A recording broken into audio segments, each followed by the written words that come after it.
Señor, ponemos en tus manos nuestro corazón. Te suplicamos, Padre, que tú nos hables. Sabes lo que necesitamos, Señor, y ayúdanos a tomar esto así como una enseñanza tuya, a obedecerlo y a ponerlo en práctica. Te lo pedimos por Cristo Jesús. Amén. Amén.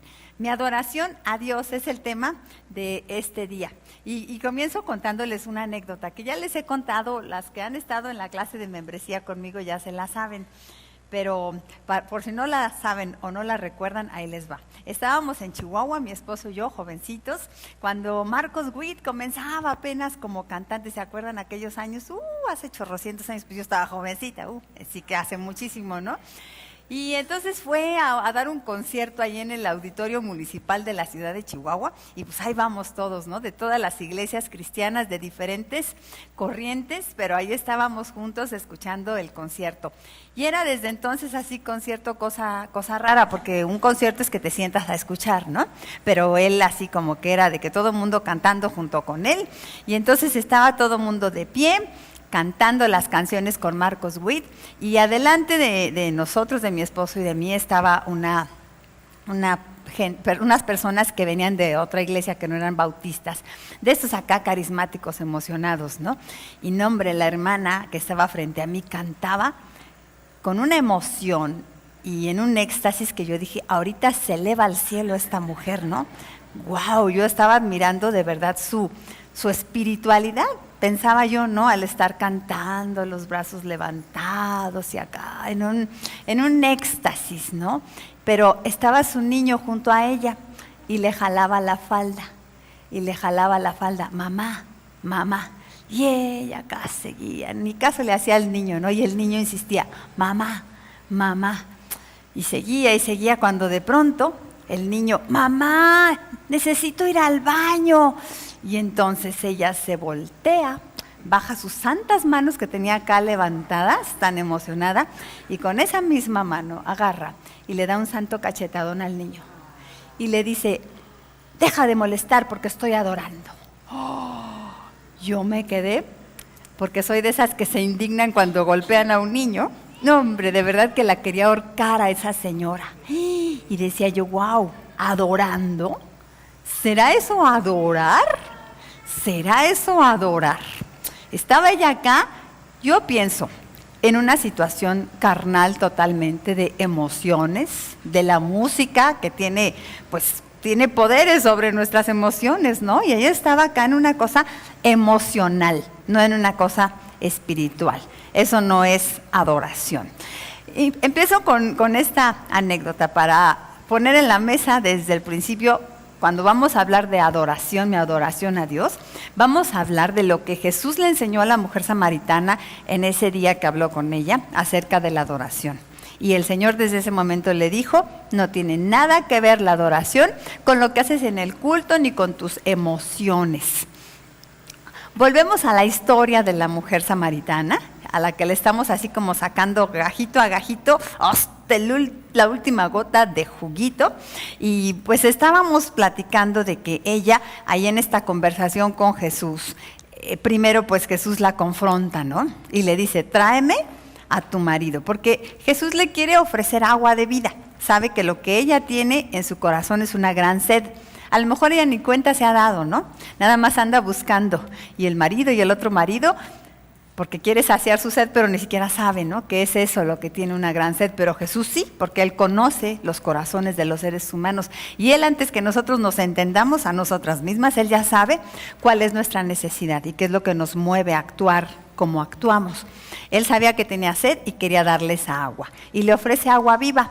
Y entonces ella le dice, sí, quiero de esa agua. Y Jesús dice, momento, señorita, no le podemos dar, señora, no le podemos dar esa agua si usted no pasa por un procedimiento de contrición, de humillación. Por eso la confronta con los 5 maridos. Le dice, a ver, tráeme a tu marido. Por eso le toca ese tema, lo vimos con la hermana Elvia, mi rendición total a Dios. Yo necesito reconocer delante de Dios en qué estoy mal para que Él pueda venir y sanarme. Es como que pues quieres que te curen y pues sí, pero ¿dónde? ¿Dónde te duele? Aquí estoy mal. Esto es lo que está mal en mi vida, Señor, lo rindo a ti, lo confieso, para que tú me sanes y me restaures. Tenía que pasar esa condición, ¿verdad? Después tenía que pasar otra condición, que es la que vamos a ver hoy. Ella tenía que convertirse en una adoradora. Pero, ¿qué es una adoradora? Vemos que cuando él le dice, tráeme a tu marido, ella, no tengo. Pues bien has dicho que no tienes, porque has tenido 5 y el que ahorita tienes no es tu marido. Pum, se desmaya, descolorida, toda avergonzada, y ya que se levanta del desmayo, sale con que, ay Señor, qué listo eres, le dice, ¿no? Me parece que tú eres profeta, lo que nos enseñó la semana pasada mi hermana Elvia. Aquí podemos ponerle una palomita de que por lo menos reconoce una autoridad en Jesús, ¿no? Le reconoce como maestro y quiere escuchar. Entonces, ¿qué más va a enseñarle este maestro? Y le hace una pregunta, que podría ser una pregunta que como que se quiere salir del tema, o realmente pues es una consulta que quiere hacerle a un sabio que está conociendo. Y le pregunta, oye Señor, ¿en dónde debemos de adorar? Vamos a leerlo ahí en las hojitas. Le dijo la mujer, me parece que tú eres profeta. Nuestros padres adoraron en este monte y vosotros decís que en Jerusalén es el lugar donde se debe adorar. Jesús le dijo, mujer, créeme que la hora viene cuando ni en este monte ni en Jerusalén adoraréis. Aquí me tengo que hacer pausa, porque ella está hablando de un monte. ¿De qué monte está hablando, no? Y que si Jerusalén o que si ese monte. Tenemos que hacer historia. Ya lo habíamos hecho al principio, cuando empezamos a contar, creo, la historia de la mujer samaritana, o no me acuerdo, pero lo hacemos ahorita, ¿no? Hablábamos de las desventajas que tenía en la vida esta mujer, y una de ellas es que es samaritana. ¿Y quiénes son los samaritanos? Los samaritanos eran como medio judíos, ya despreciados por los judíos, porque de mucho tiempo atrás, muchísimos años atrás, vamos a decir siglos atrás, los samaritanos habían quedado segregados del pueblo judío, por aquello de que se dividió el reino en el sur y el norte. Y aquellos quedaron allá en el norte, pero además estos se mezclaron con pueblos ajenos, con pueblos paganos. Perdió la pureza de su raza judía esta parte de Samaria, y entonces los judíos ya no los querían, los menospreciaban. Decían, ustedes no son judíos. Además, pues en Jerusalén se había quedado el templo de la adoración a Dios, porque cabe mencionar, explicar cómo era la adoración en aquellos tiempos. Para nosotros adorar, rapidito, es ir al culto, ¿no? Al templo y cantar.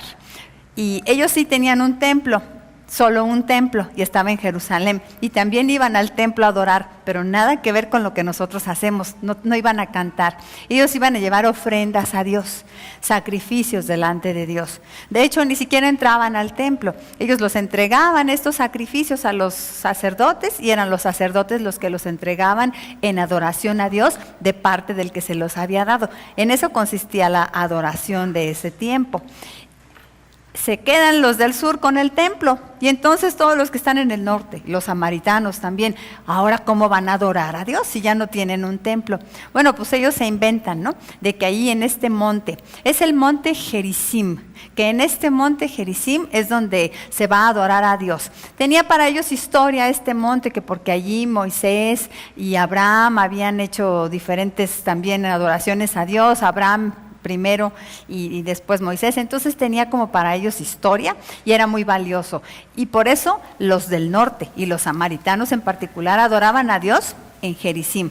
No, pues los del sur, los judíos, decían, no, ustedes los samaritanos, de veras que hacen puro ridículo, porque eso que hacen allí no es adoración, Dios no la recibe. Los sacrificios que ustedes presentan a Dios en ese monte no valen.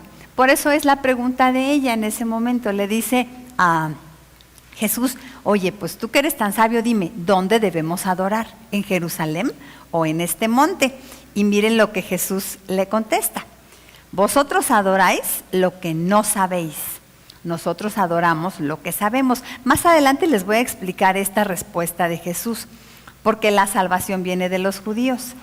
Mas la hora viene, y ahora es cuando los verdaderos adoradores adorarán al Padre en espíritu y en verdad. Porque también el Padre tales adoradores busca que le adoren.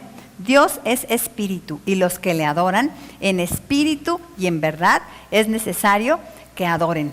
No le dijo nada de que si en este monte o aquel monte, ni tampoco le dijo cómo hacerlo, qué cantos cantar, porque resulta que ahora en nuestro tiempo evangélico, en nuestra cultura evangélica, la adoración se ha circunscrito a un tipo de música, a un ritmo de música. Ya no nada más es cantarle a Dios, no, adorar es cantar las calmaditas, vamos a decir. Cuando cantamos esta de bendito sea tu nombre, no, eso es alabanza, eso no es adoración.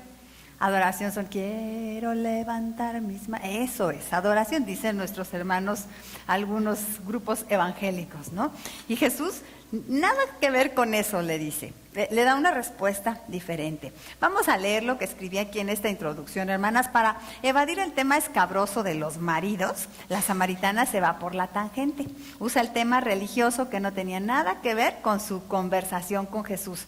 Y le pregunta acerca de la adoración, que había sido controversia entre judíos y samaritanos. Pues los unos hacían sus sacrificios en el templo de Jerusalén y los otros en el monte Gerizim. Pues bien, aprovecha Jesús el cambio de tema para seguir guiándola al meollo del asunto. ¿Cuál era el meollo del asunto en esta mujer, hermanas? Era el vacío de su corazón. Y Jesús no pierde nunca en toda su conversación con ella el hilo, el punto clave, que era el vacío de su corazón. Aunque ella quisiera evadirse, pero Jesús vuelve y vuelve a esto. Y entonces el vacío de su corazón y cómo Él quiere saciar ese vacío. El asunto de la adoración resulta muy útil para Jesús y le enseña que adorar no tiene que ver con rituales o lugares, sino con la entrega de la voluntad a Dios. Y he ahí la segunda clave para que ella pudiera ser saciada de su sed espiritual. La primera, ¿cuál era? Su rendición, ¿verdad? Su rendición total a Dios, su confesión, quítate la máscara, vimos con Elvia. La segunda es someter su voluntad a la de Dios a partir de ese día. Es así como un ser humano puede ser saciado de su sed espiritual, cuando somete su voluntad a la de Dios, es decir, convertirse en una verdadera adoradora. Mi esposo nos ha enseñado la definición de adoración. Adoración es el sometimiento de nuestra voluntad a la voluntad de Dios. ¿Qué tal? Nada que ver con culto, ni con canciones, ni con levantar manos. Tiene que ver con mi voluntad sometida a Dios. Adoración es el sometimiento de mi voluntad a la de Dios. Y entonces le dijo la mujer, aquí repetimos, Señor, me parece que tú eres profeta. Nuestros padres adoraron en este monte y vosotros decís que en Jerusalén es el lugar donde se debe adorar. Jesús le dijo, mujer, créeme que la hora viene, cuando ni en este monte ni en Jerusalén adoraréis. La hora viene. Jesús estaba hablando de tiempo futuro, ¿verdad? Algo que va a pasar en el futuro. Lo que estaba en la mente de la samaritana al hacer esta pregunta denota dos cosas. Cuando ella está preguntándole a Jesús, ella está haciéndonos notar dos cosas. Una, ella reconocía que Jesús era un maestro. Y aunque ella había sido enseñada a reverenciar en el monte Gerizim y menospreciar a Jerusalén, le estaba dando a Jesús crédito para que él le dijera cuál era el lugar correcto. Se fija, aquí vemos un gran paso que está dando ella, porque ella desde chiquita había sido enseñada. Aquí en Gerizim es donde adoramos nosotros. Aquí es donde el culto es recibido por Dios. Esta es nuestra tradición. Esto es lo santo, lo correcto para nosotros. Y ella había sido educada en esto. Sus patrones de pensamiento estaban hechos a esa idea. Y de pronto, ante Jesús, ella abre su mente a nuevas ideas, a una nueva forma de adorar.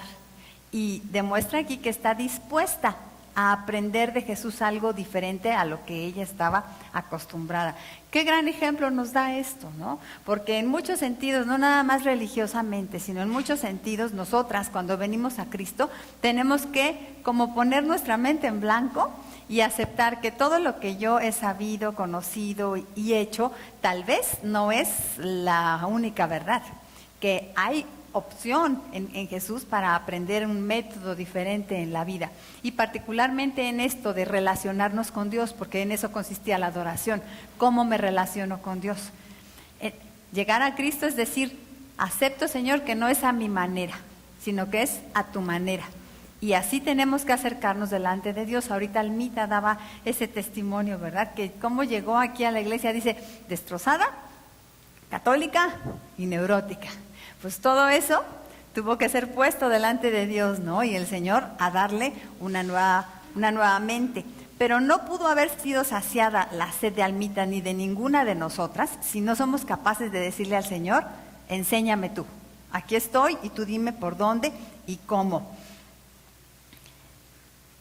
Ella le estaba dando a Jesús crédito para que Él le dijera cuál era el lugar correcto. Le estaba diciendo, tú dime a dónde tengo que ir, tú dime a dónde hay que llevar el sacrificio. Tú dime, tú enséñame, Señor. Es la primera cosa que denota su pregunta cuando dice, ¿dónde debemos adorar? Otra cosa que denota su pregunta es que lo que estaba diciendo era, reconozco que soy una pecadora y tengo que ofrecerle a Dios un sacrificio por mis pecados.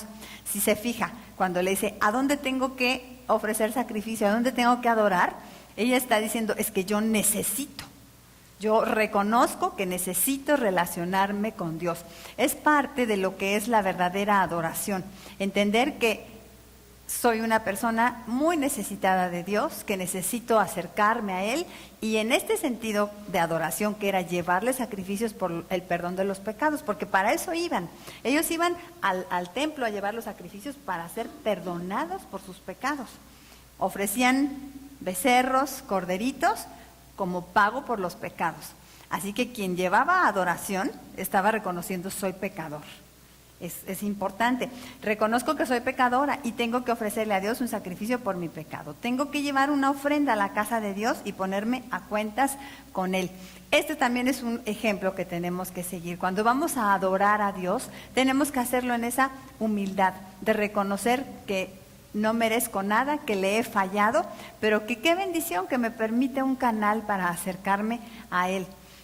Ahora la respuesta que Jesús le da, le va a enseñar la verdad fundamental del Evangelio. Una cosa le dice, después que Él fue sacrificado por los pecados de toda la humanidad, ya no son necesarios más sacrificios. Por eso es que le dice, la hora viene. Él le habló en futuro. O sea, en ese momento todavía tenían que estar llevando sacrificios al templo por sus pecados. Esto fue la cultura de los judíos, la historia de los judíos. Yo digo, ¿cuántos animalitos tuvieron que morir, no? Por los pecados, porque esto era lo que estaba en la necesidad del corazón de las personas. Yo he pecado y tengo que estar llevando. ¿Cuántos una sola persona llevaría en toda su vida? ¿Cuántos tendría usted que llevar, hermana? Hoy habría tal vez tenido que venir cargando borreguito usted desde su casa, ¿no? Ay, ya la regué otra vez. Ni modo, espumita o burbujita, te toca. Vámonos al templo y a sacrificarte. Eso era lo que estaba en su cultura y hasta ese momento ese era el sistema. Y había culpa, entonces en el ser humano nunca había esa tranquilidad de conciencia, de limpieza, sino que el pecado siempre estaba como una carga sobre la espalda de las personas. Pero le dice Jesús, viene la hora, cuando eso se va a terminar. No más sacrificios, no más carga en la espalda de las personas, porque va a haber un sacrificio perfecto, total, para todos los pecados pasados, presentes y futuros de toda la humanidad. Un solo sacrificio que seré yo. Yo voy a morir. Y entonces ya no será necesario ese sistema de adoración. ¿Para qué me preguntas a dónde adorar? Eso se va a acabar. Ya no van a tener que llevar corderitos. Ahora se van a relacionar de una manera diferente conmigo. La adoración va a cobrar un sentido superior. La adoración a Dios sigue siendo una manera de relacionarnos con Dios. Es lo que Jesús le dice. O sea, no porque yo voy a morir en la cruz, se va a acabar la adoración. Viene la hora cuando la adoración va a tomar un giro y va a ser diferente, pero va a seguir existiendo. Van a tener que seguir relacionándose con Dios a través de una cosa que se llama adoración. Y eso entonces es vigente para nosotros. Todavía nosotros tenemos que adorar. 3, la adoración no consiste en rituales, ni tiene que ver con lugares o formas específicas. Tiene que ver con lo que sucede dentro del corazón. Esas 3 cosas le está diciendo Jesús con su respuesta. Viene la hora cuando los adoradores adorarán en espíritu y en verdad. Que Ya no serán necesarios sacrificios, que tendrán que seguir adorando, pero que la adoración no consistirá en rituales, ni tiene que ver con lugares o formas específicas. Por eso no tenemos los cristianos entonces que andarnos peleando unos con otros, ¿no? Yo vengo de una iglesia bautista tradicional, de nuestra Convención Nacional Bautista. En aquellos tiempos, hermanas, aplaudir en los cantos, como lo hacemos ahorita así aquí tan natural en Oreb, era pecado. Bueno, tocar guitarra para los cantos era pecado. Bueno, ¿qué digo? Cantar himnos que no, canciones que no vinieran en el, que no vinieran en estos himnarios, cantar cancioncitas de esas, uy no, eso era malo, era pecado. Así era en mi infancia la adoración. ¿Y qué dice el Señor? No tiene nada que ver con eso, que si cantan, que si no cantan. Fuimos mi esposo y yo en el 2005 a una reunión de la Alianza Bautista Mundial, fue en Inglaterra, y había ahí cristianos de todos los países, estaban los africanos, estaban los alemanes, estábamos los mexicanos, y bueno, había de todo, ¿no? Y a la hora de cantar los himnos estaba por allá el contingente africano, todos con sus ropas muy coloridas y todos, bueno, traían una santa pachanga aquellos, tremenda, de verdad, bailaban y todos los cantos. Yo hasta me les quería unir, pero luego veía a los alemanes así. Entonces decía, no, ¿cómo es la onda? ¿Cómo debemos adorar, Señor? Y nada, pues que el Señor me responde de nuevo, ¿verdad? Que lo que el Señor busca son adoradores, que le adoren en espíritu y en verdad. No son las formas, no son los rituales lo que nos hace un adorador, no tiene que ver con lugares, sino que tiene que ver con lo que sucede dentro del corazón. Eso fue lo que le contestó a la mujer ese día. Una verdadera adoradora. Continúa Jesús en su respuesta. Primero le dice, viene la hora, ¿no? De esa hora en la que nosotros ya estamos, habla. Ese es nuestro tiempo. Vosotros adoráis lo que no sabéis. Nosotros adoramos lo que sabemos, porque la salvación viene de los judíos. Ay, como que le dijo medio feo, ¿no? Ay, ustedes ni saben. ¿Y sabe por qué le dice que ni saben? Porque uno de los errores que habían cometido los samaritanos, por los que los judíos no los querían, es que habían seguido, sí, queriendo seguir siendo, ¿sí dije bien? Muchos verbos juntos, queriendo seguir siendo judíos, pero no habían tomado todo, nada más lo que les había convenido. Entonces, de la ley, ya contaban con el Antiguo Testamento los judíos, sin embargo los samaritanos no tomaban todo el Antiguo Testamento, nada más se abocaban a los 5 primeros libros, al Pentateuco, el Pentateuco y nada más. Todo lo demás lo ignoraban, no le hacían caso, y entonces eran selectivos en su conocimiento de Dios. Por eso los judíos decían, ustedes no saben nada. Realmente no conocen a Dios porque no tienen la revelación completa. Conocen un cachito de Dios nada más y con eso se han conformado, pero no saben, no conocen a quien adoran. Por eso le dice Jesús, ustedes adoran lo que no saben. ¿Qué tal, Está buenísimo esto, ¿no? Ver de pronto gente que está según adorando a Dios o a un Dios que ni conocen. Qué vacía puede ser la adoración, ¿no? Es lo mismo que ir a cantar, a alborotar ahí en un concierto de Luis Miguel, ¿no? Da la misma. Nada más es que emoción, es una cosa entre yo y yo. No es entre yo y un ser supremo al que conozco y estoy dándole mi adoración. Por eso le dice, vosotros adoráis lo que no sabéis. Nosotros adoramos lo que sabemos. Porque la salvación viene de los judíos. Y hablaba de él, Jesucristo, que nació entre los judíos. Entonces continúa Jesús con su respuesta exhaustiva y directa, tajante y honesta para esta señora. No se va por las ramas. Y cuando le dice ella, ¿dónde debemos adorar? Le dice, ustedes ni saben a quién adoran. Oiga, qué directito el Señor, ¿verdad? Así es, claro, nuestro Dios. Ustedes no saben ni a quién adoran porque no le conocen. La clase de adoración a Dios de los samaritanos se basaba en el temor o superstición y la ignorancia. De hecho, ellos tomaban como válido solo el Pentateuco, solo seguían una parte del Antiguo Testamento. Pero se basaba entonces en una superstición, en un temor. Mire que como se habían mezclado con otros pueblos, ahí dentro de su cultura había adoración no solo a Dios, sino que a los Baales y a Astarot y a quién sabe cuántos otros. A todos esos otros dioses también adoraban, mientras que estaban adorando a Dios, y el domingo y el lunes se iban a la villita, y el martes se iban con el Buda, y el jueves se iban al Hare Krishna, y así se iban, ¿no? De una y una, digo como ahora, ¿no? Porque acá entre nos hay gente que viene a Oreb el domingo, pero que en otros días de la semana anda en otras cosas. Un día vino una señora y me dijo de su suegra, no, es que ella todavía va a hacerse limpias. O sea, venía aquí, pero también se iba a hacerse sus limpias, y la otra pues estaba toda escandalizada. Lo sabemos, ¿no? Y todavía hay quien se sigue encomendando a no sé quién y poniendo sus ajitos por ahí, porque es como la mezcla, el sincretismo que hay acá en el corazón. No hay exclusividad para Dios, y eso sucedía con los samaritanos. Y entonces, en temor, se relacionaban con Dios, como en superstición, así como se relacionaban con otros dioses. Pues no dejemos de adorar a Jehová por sí, por si acaso también es bueno, no vaya a ser, pero no se relacionaban entonces en una manera sincera. Bueno, pues vemos aquí en esta respuesta de Jesús varias enseñanzas. Primero vemos que la adoración verdadera no es selectiva.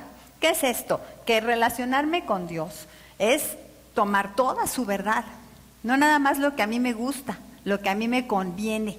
Cuando estamos estudiando la palabra de Dios, de pronto nos encontramos con cosas tan hermosas.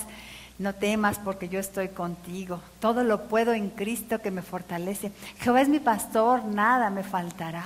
Pero luego de repente leemos, me habéis robado. ¿En qué te hemos robado? En vuestros diezmos y en vuestras... Ay, no, no me gusta. La paso, ¿no? Nada más me quedo con la de, ay, nada me faltará. Y selectivos en nuestra obediencia a Dios, en nuestro seguir a Dios. Cuando se trata de hacer ciertas cosas, estas sí las hago, pero ciertas cosas, aquí tantito no soy cristiana, ¿no? Me suena como al señor, al marido, ¿no? Que trae el anillo de bodas todo el tiempo, excepto si anda una señora guapa por ahí. Así, ¿no? Se les ve la manchita. Mira, es experta, Maísa. Ándale, por eso me gusta juntarme con hermanas de experiencia, porque nos enseñan cosas. Se les nota la manchita. Ahí está, tome nota, Si se ve la manchita, no se la crea usted. Pero es igual con el cristiano, ¿no? De repente soy muy cristiana y de repente no, pues, ay, ahorita no, tantito no. Porque esto me gusta mucho hacerlo. O quiero seguir en esto, o esto no quiero hacerlo. Y entonces somos selectivos. Eso no es adoración. La adoración es total, como tú dices, Señor, a tu manera, siempre, todo el tiempo. Otra cosa que nos enseña esta respuesta de Jesús, la adoración verdadera no es ignorante. Estos chavos eran unos ignorantes. ¿Qué conocían de la Biblia? Pues un porcentaje chiquito, nada más. Y con eso se conformaban. Está también como el cristiano, ¿no? Que leyó Juan 3:16, no, ya con eso que cree que se controla toda la teología cristiana, ¿no? Podría sernos suficiente, sí, para ser salvas, pero si el Señor todavía nos tiene en este mundo, es para que sigamos creciendo y conociendo más, que tengamos hambre de su palabra y aprendiendo, que no venga cualquiera y nos baile con preguntas que nos hacen, ¿no? Y nos quedamos, ¿what? ¿Qué? En la ignorancia total. O que no venga el enemigo a tentarnos y no tengamos con qué responderle. Simplemente nuestro Señor Jesús nos da la muestra, ¿verdad? Cuando vino el enemigo a tentarle en el desierto, Él cada vez respondía, escrito está. Sacaba las escrituras, su conocimiento de la escritura, y con eso se defendía, porque la escritura es eso, es un escudo alrededor de nosotros, es nuestra espada con la que nos vamos a defender. Dice Pablo en Efesios que la palabra es la espada. Necesitamos conocerla toda para presentar defensa a todo aquel que demande razón de nuestra fe. Sigamos creciendo entonces. Una verdadera adoradora no es ignorante. La verdadera adoradora no es selectiva, no es ignorante. La adoración verdadera es mucho más que superstición. Es muy tenebroso tener una religión fundada en un temor de lo que podría suceder si no se obedece a Dios y se desata su ira. Es decir, solamente obedecer por miedo a Dios. ¡Ay, qué feo! En ese tipo de fe como en la que yo fui criada, de legalismo, así se vive. Con temor a Dios. Ay, es tan difícil sacarse ese temor de Dios y poder conocerle como un Dios de gracia. Pero más triste, un caso que yo tuve muy cerca de mi familia, mi prima, era mi prima Candy. También les he contado su historia de mi prima Candy. Ella creció con la familia de su papá, no con la familia acá. Su mamá era hermana de mi mamá, entonces no estábamos tan cercanas, pero esta familia donde creció eran adventistas. Los adventistas pues tienen también, son selectivos en su conocimiento de la escritura, ¿no? Porque solamente toman el Antiguo Testamento y se relacionan con Dios a través de la ley, de seguir y seguir y seguir mandatos. Y ella era muy apegada a esta religión y muy obediente de sus mandamientos, de todo lo que decía la ley. Ella guardaba el sábado, por ejemplo, desde las 6 de la tarde del viernes, día de reposo, y no comía tales cosas, y no hacía tales cosas, y bueno, vivía así, restringida. Pero para colmo, esta preciosa prima mía, cuando estaba adolescente, tuvo un problema, no sé qué fue acá en sus pulmones o qué.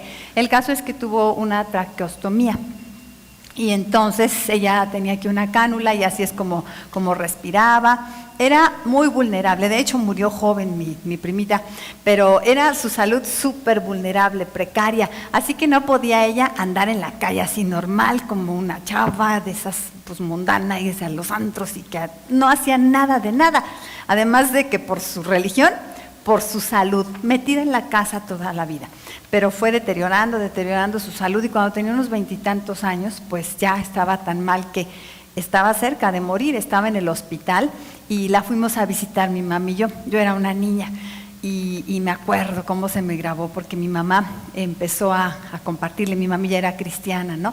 Y ella estaba tan angustiada de que sabía que ella iba a morir. Era de verdad que sentía casi como que la estaba quemando en la espalda el fuego del infierno a mi pobre prima y así le dijo a mi mamá, le dijo, es que tengo mucho miedo, tía, tengo mucho miedo de qué va a pasar ahora que me muera, si me voy a ir al infierno o al cielo. Y entonces mi mami le compartió, ¿no? Le dijo, hija, pero si tú crees en Cristo no tienes por qué pensar en el infierno porque Cristo ya lo pagó por ti, solamente acéptalo como tu Salvador, cree en el Señor Jesús como tu Salvador. Ella hizo ahí su oración, entregó al Señor Jesús su corazón y fue salva mi preciosa prima, pero toda su vida que vivió tan religiosa y tan, vamos a decir, casi sin pecado en su corazón, ella se sentía en las garras del infierno de todos modos, con un temor espantoso. La vida de una relación así con Dios es una vida tenebrosa. La adoración a Dios solamente por temor, el sometimiento a Dios solamente por temor, no trae satisfacción al alma. Recuerden, estamos viendo el tema mi plenitud en Dios. Y mi plenitud es mi satisfacción, mi gozo, mi alegría, el vivir completa, que nada me falte. Y mucho de esta plenitud la vamos a encontrar en vivir una relación abierta con el Señor, de confianza, de gracia, en esa adoración. Entonces la adoración verdadera es mucho más que superstición. La verdadera religión se basa no en el miedo, sino en el amor de Dios y en la gratitud por lo que Él ha hecho. ¿Por qué le adoramos? ¿Por qué le adoras? ¿Por miedo o por amor? ¿Le adoras por temor o por gratitud? ¿O le adoras para que te dé? ¿O por lo menos para que no te mande rayos? ¿O le adoras porque te ha dado, porque está hermoso a tu lado cuidándote? La razón es importante, ¿no? Miren lo que dice Romanos 12:1. Así que, hermanos, os ruego por las misericordias de Dios, que presentéis vuestros cuerpos en sacrificio vivo, santo, agradable a Dios, que es vuestro culto racional. Cuando Pablo está escribiendo esto en Romanos, ya pasó eso de que la hora viene, ¿verdad? Ya Pablo está en ese periodo que la hora ya llegó, en que Dios busca adoradores que le adoren en espíritu y en verdad, y que no tiene nada que ver con lugares ni formas la adoración. Pero dice Pablo, de todos modos hay que seguir adorando a Dios. Ya no hay que llevar corderitos. Ahora llévense a ustedes mismos. Pónganse en el altar del sacrificio y achicharrense ahí para Dios. Bueno, algo así está diciendo Pablo, porque dice que presentéis vuestros cuerpos en sacrificio.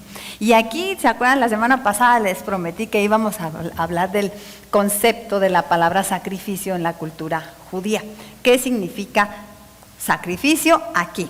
Porque tenemos que explicarlo en esa cultura, porque si lo explicamos en el contexto mexicano, sacrificio, ¿a qué te suena? A mí me suena a película de esas del cine de oro mexicano, La Madre Sacrificada. Marga López, sí, yo me sacrifico. Y luego hay que decir, ¿verdad? Yo me sacrifico por ustedes. ¿Y ustedes qué hacen por mí? El sacrificio es así como perderse de algo, como sufrir. Acá me hiciste unas señales, ¿verdad? Hacerse daño. Eso es el sacrificio en la cultura mexicana. Pero en la cultura judía, el contexto en el que está escrito esto, sacrificio significa darle un uso mejor a aquello que se está entregando. Lo explico. Un borreguito, por ejemplo, tenían en un hogar un borreguito, que decía yo, esponjita o burbujita, espumita, que la habían criado. Había uno en particular que se le daba más cuidado, se le alimentaba mejor, al que estaba más sano, más bonito, se le daba mejor trato, de manera que estuviera excelente aquel borreguito. Cuando llegaba el tiempo, ese borreguito era entregado a Dios en el templo para ser sacrificado. Y en el corazón del que lo estaba dando, no era así como que, ¡ay, mi borreguito favorito, lo pierdo, qué lástima! Hubiera estado tan sabroso en una barbacoa. O de mascota en la casa, tanto que lo queríamos, ni modo, pues hay que darlo al templo. Lástima. No, era, oh, qué honor poder entregar lo mejor a Dios, darle este borreguito. Y además pensaban, ¿qué mejor destino puede tener este borreguito que ser ofrecido a Dios? Barbacoa no, qué humillación sería eso, mejor ser entregado a Dios. El sacrificio entonces era dar un uso mejor a lo que se estaba entregando a Dios. Ahora si lo explicamos así, como dice Pablo, dice, ofrézcanse a ustedes en sacrificio a Dios. O sea, denle a su vida el mejor uso que le podrían dar, que es que, pues entregársela a Dios. Preséntense delante de Dios como sus siervos y que Él haga con su vida lo que Él quiera, porque es lo mejor que le pueden dar a su vida. Nos contaba mi esposo la manera como una jovencita contó una vez su testimonio. ¿Se acuerdan que dijo que cuando no era cristiana era muy buena para bailar? ¿Se acuerdan? Nos lo contó hace unos 2 domingos. No, yo era rete buena para bailar, era la reina de la fiesta. No, todos me hacían bolita cuando estaba yo allá en la fiesta, pero me convertí. Y ya no bailo, así como toda triste, ¿no? Es la idea de, no, pues ahora me presento en sacrificio a Dios. Darle un uso mejor a tu vida es hacer lo que Dios pide de ti. ¿A qué más nos podríamos entregar que pudiera darle más valor a nuestra vida? Pedro le dijo al Señor Jesús, cuando el Señor Jesús les dijo a sus discípulos, ¿qué? ¿Me quieren dejar ustedes? Y Pedro le dijo, ay Señor, ¿a quién iremos? Si solamente tú tienes palabras de vida eterna. Yo lo traduzco, Señor, ¿a quién iré? ¿A dónde iré que más valga yo que contigo? ¿A qué me podría yo entregar que realmente le dé un plus a mi vida, que me eleve en valor? Solamente entonces entregándonos en sacrificio al Señor. Además el Señor pide que sea un sacrificio vivo, santo, agradable, y que ese sea nuestro culto racional al Señor.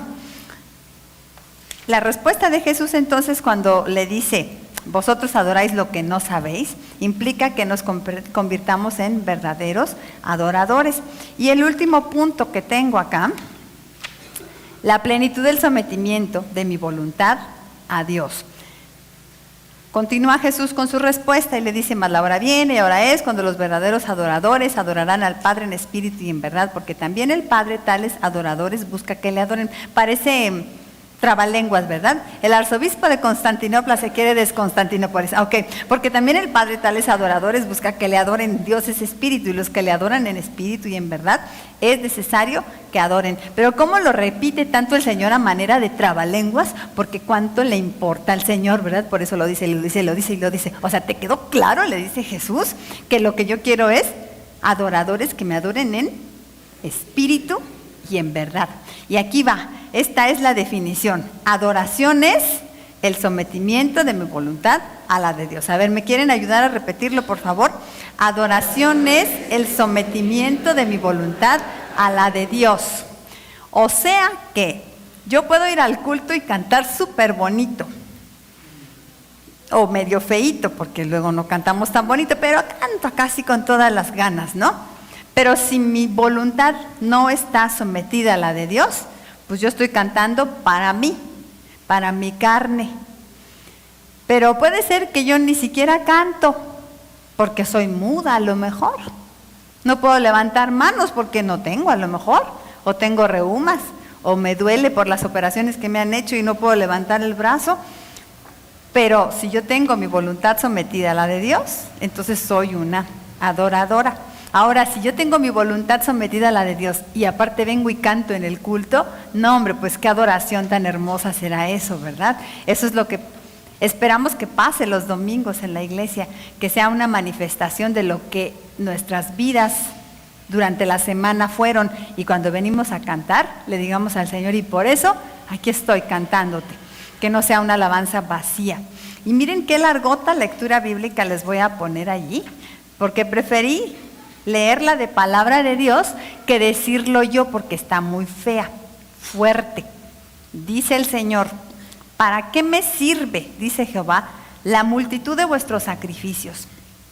Hastiado estoy de holocaustos, de carneros y de cebo de animales gordos. No quiero sangre de bueyes, ni de ovejas, ni de machos cabríos. ¿Quién demanda esto de vuestras manos? Cuando venís a presentaros delante de mí para hollar mis atrios, no me hagáis más vana ofrenda. El incienso me es abominación. Luna nueva y día de reposo, el convocar asambleas, no lo puedo sufrir. Son iniquidad vuestras fiestas solemnes. Vuestras lunas nuevas y vuestras fiestas solemnes las tiene aborrecidas mi alma. Me son gravosas. Estoy cansado de soportarlas.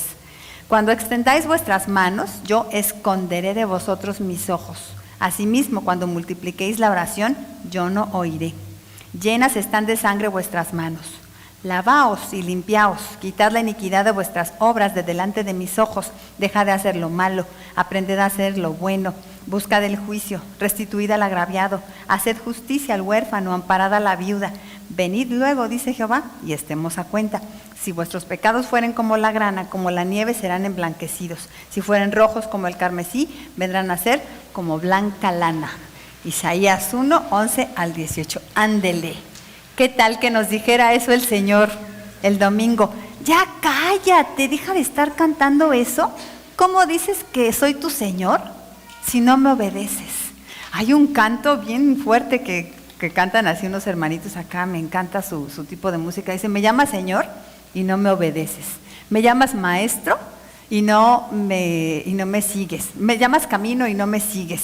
Y sí la he oído esa canción, está tremenda, ¿no? Que nos dijera así el Señor, que nos apareciera un culto, ya cállense todos, canten, canten y canten, y a ver, ya dieron su diezmo, y a ver, están predicando el Evangelio, y están viviendo en santidad, y están perdonando al enemigo, y están ayudando al pobre, y ya te reconciliaste con tu suegra y con tu nuera, y ya dejaste de decir esas palabrotas, y ya quitaste la ira de tu corazón, y ya dejaste la vanidad y el chisme. Ándele, ¿qué tal? Y muy cante y cante. Y sí se los dije de todos modos, ¿verdad? Dije que mejor lo leía y de todos modos salí. No, pero el Señor hermoso, miren cómo dice. Desde el versículo 16, ahí en la hojita, donde empieza a decir las órdenes. Bueno, pues ya me cayeron gordos, pero les doy una chanza. ¿Sí? Lávense, limpien sus manos, quiten la iniquidad, aprendan a hacer el bien, Y en el 18, y luego vengan, ahora sí vengan a adorarme, estemos a cuenta. O sea que sí nos da oportunidad el Señor, hermanas, no le hemos caído tan gordas y todavía tenemos oportunidad de convertirnos en verdaderas adoradoras. ¿Cómo? Sometiendo nuestra voluntad a la de Dios. ¿En qué parte? En todo. No somos selectivas, ¿verdad? Es en todo. Lo que me diga el Señor, en eso le obedezco. Mi obediencia es mi mejor adoración. Hasta hay un canto, ¿verdad?, que dice, mi obediencia. Pero qué tal que lo cantemos y de todos modos no. Mi obediencia es mi mejor adoración. Y vemos que el Señor dice aquí algunas cosas desde el versículo anterior que leímos, otra vez en la página de atrás. Dice que quitemos la iniquidad de nuestras obras, que aprendamos a hacer el bien y que ayudemos a los desamparados. Y luego en Santiago 1:27 lo vuelve a decir ahora Nuevo Testamento, para que no me diga, no, es que eso era del Antiguo. No, pues en el Nuevo dice, la religión pura y sin mácula delante del Padre es esta. Si alguien le pregunta, ¿cuál es la religión verdadera? Pues contéstele, visitar a los huérfanos y a las viudas en sus tribulaciones, guardarse sin mancha del mundo. Es decir, adoración como en dos sentidos. Uno que tiene que ver acá, adentro de mí, es mi santidad, mi obediencia a los mandamientos del Señor aquí en mi santidad. Pero uno que tiene que ver de mí hacia afuera es bendecir a mi prójimo, pensar en las necesidades de los demás, ser empático, ser justo, ser amable, ayudar a los necesitados. Oseas 6:6, Antiguo Testamento, luego Mateo 9:13 y 12:7, Nuevo Testamento, y dicho por Jesús. O sea, Jesús retoma algo que ya se había dicho en el Antiguo Testamento, que es, porque misericordia quiero y no sacrificio, y conocimiento de Dios más que holocaustos. Mi obediencia es mi mejor adoración. Lo que a Dios le importa es la entrega de mi voluntad, no los rituales religiosos que cumpla. Miqueas 6:6-8 dice, ¿con qué me presentaré ante Jehová y adoraré al Dios Altísimo? Y no está diciendo como que ¿qué me pongo el domingo, verdad? ¿Con qué me presentaré? O sea, ¿qué me pongo el domingo? No, ¿con qué me presentaré? Es ¿qué sacrificio le llevo? Como que ¿qué soborno le llevo para contentarlo porque me porté tantito mal, ¿no? Me presentaré ante Él con holocaustos, con becerros de un año. ¿Se agradará Jehová de millares de carneros o de 10,000 arroyos de aceite? Qué exagerado, ¿no? ¿Daré mi primogénito por mi rebelión y el fruto de mis entrañas por el pecado de mi alma? Oh hombre, Él te ha declarado lo que es bueno. ¿Y qué pide Jehová de ti? Solamente hacer justicia y amar misericordia y humillarte ante tu Dios. Eso es la verdadera adoración. Me apuraba mucho a mí dar este tema porque es como más pastoral acá, ¿verdad? ¿Qué onda psicológica? ¿Están de acuerdo mis hermanas? Esto no tiene nada que ver acá con cosas psicológicas, es como algo muy práctico. Porque la onda psicológica es acá como escarbar en el alma y el espíritu y no sé qué. Y aquí es, lo haces porque lo haces, mi reina. Obedeces al Señor, que si me dijeron, que si me hicieron, que si mi pasado, que si, doctor, cuando yo estaba chiquito y en plastilina me reprobó la maestría. No me importa, dice el Señor, tú me obedeces. Porque el obedecer al Señor le va a traer saciedad a nuestra alma, porque es el último punto. La obediencia es el camino a la felicidad y la plenitud. Es el instructivo, el camino amarillo. ¿Que te sientes insatisfecha en la vida, hablando de la plenitud en el Señor? Pues mira, no necesitas de personas que te sacien, ni de religión que cumplir, ni necesitas de psicólogos y terapias psicológicas. Si tú te sientes insatisfecha y vacía, dice el Señor, lo que necesitas es obedecerme, no más. Aquí tengo la receta para la felicidad. Adorarme, pero adorarme, acuérdense cómo es obedecerme. Aquí está mi palabra, dice el Señor, la receta del médico. Haz todo lo que ahí te digo y verás cómo tu vida se endereza, cómo encuentras la satisfacción de tu alma. ¿Por qué estamos tan perdidos los seres humanos? Pues porque hacemos a un lado la palabra de Dios, porque somos selectivos, porque no obedecemos todo. Aún los cristianos no nos sometemos a la palabra de Dios. Les digo, nos encantan los sermones de aliento, de esperanza, de fe, del gozo, pero ¿qué tal cuando nos hablan de obediencia? Ahí sí como que nos remolineamos en la banca, ¿no? Nos sentimos incómodos. Pero ¿qué cree? Es lo que más necesitamos para ser feliz, obedecer al Señor. La obediencia es el camino a la felicidad y la plenitud. Es el instructivo, el camino amarillo. ¿Por qué digo, a qué le suena el camino amarillo? Al mago, a la Dorothy, a la Dorotea, pues, a la Dorotea. Somos la Dorotea nosotras y andamos ahí perdidas. No sabemos ni qué con la vida, no damos con bola en la insatisfacción, no funciono como mamá, no funciono como esposa, nada me sale bien, me siento deprimida, frustrada. ¿Y qué te dice el Señor? Sigue el camino amarillo, sigue el camino amarillo y ahí vas a encontrar plenitud para tu vida. Juan 6:63 dice, el Espíritu es el que da vida, la carne para nada aprovecha. Las palabras que yo os he hablado son espíritu y son vida. Estamos hablando de mi plenitud en Dios en todo este bloque, en este diplomado. Y este es así como el centro, la respuesta. Jesús sabe que lo que hay en esa mujer es un vacío. Y sabe que lo que hay en cada ser humano es un vacío, que es lo que nos mueve a hacer tonterías en la vida. Y por ese vacío es que estamos como estamos. Y el Señor dice, yo te ofrezco agua de vida. La quiero, Señor, sí, dámela. Calmex, te la doy, pero ríndete delante de mí. Confiésame en qué has fallado, qué has hecho mal para saciar tu sed. Confiésame, ríndete a mí. Y segundo, conviértete en una adoradora. Sigue el camino amarillo, obedéceme. Yo te voy a dar esa agua de vida que tanto estás necesitando. La próxima sesión vamos a ver entonces ella cómo acepta así al Salvador, porque el Salvador se presenta delante de ella. Lo vamos a ver contigo, ¿verdad, Mari?